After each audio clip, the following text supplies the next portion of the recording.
Benvenuti alla Bussola del Risparmio, una trasmissione che in pochi minuti puntualizza quelli che sono gli accadimenti più importanti della settimana passata. Io sono Mario Fumei, consulente finanziario e private banker, iscritto all'albo dei consulenti finanziari dal 1998.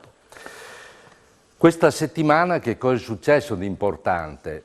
Diciamo che il maggiore evento in termini di importanza è sicuramente il dato sull'inflazione americana che ieri è stato pubblicato e si è rivelato inferiore alle attese. Di quanto?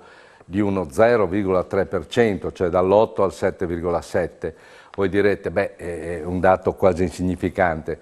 È vero, però in una situazione di mercati così depressi, vi ricordo che eravamo con i mercati finanziari a meno 20%, normalmente con punte del 35% sul listino dei titoli tecnologici e alcuni titoli dell'area tecnologica più importanti e più nominati anche meno 40, meno 50, oltre all'obbligazionario che aveva perso fino al 18-20%.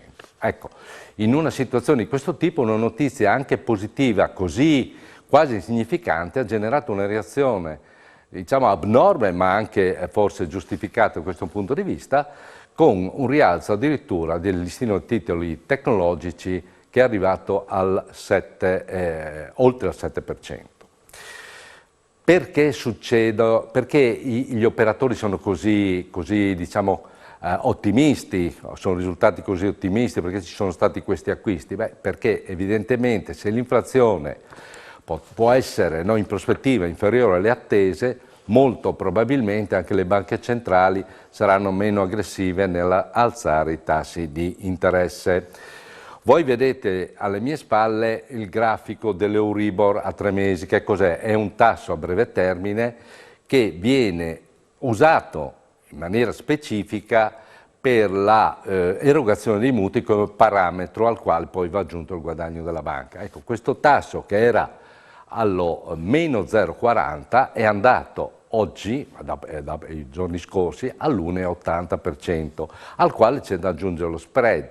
Cosa significa? Che i mutui da un tasso dell'1,080, 1,20 sono passati oltre il 3% e questo significa un aggravio di spesa per i risparmiatori. Cosa significa aggravio di spesa? Vuol dire meno reddito disponibile per consumare. Ed è per questo poi che i mercati hanno avuto quella reazione così importante dal dato che è stato pubblicato.